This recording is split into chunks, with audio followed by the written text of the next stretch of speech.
பூரி, இந்த டாக்குமெண்ட்ல கையெழுத்து போட்டு கொடு, உன்னை காலேஜ் சேர்த்துருக்கு. காலேஜ் சேர்த்துறதுக்கு டாக்குமெண்ட்ல கையெழுத்து பண்ணா?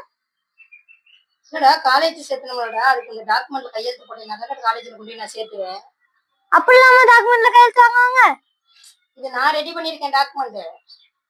அதாவது வந்து காலேஜ் சேர்ந்தவுடன் 3 வருஷம் படிப்பை முடித்தவுடன் நன்றாக வேலைக்கு போனவுடன் நான் வந்து உன்னை கடைசி வரைக்கும் என்னுடனே வைத்து பார்த்துக் கொள்வேன். இதை மீறினால் என் மீது சட்டப்படி நீ நடவடிக்கை எடுத்துக்கொள்ளலாம். இதை நான் மனப்பூர்வமாக நான் எழுதி கொடுக்கிறேன்னு சொல்லி நீ என் கையெழுத்து போட்டு. இதெல்லாம் ரொம்ப ஓவரா இருக்கு மேகி.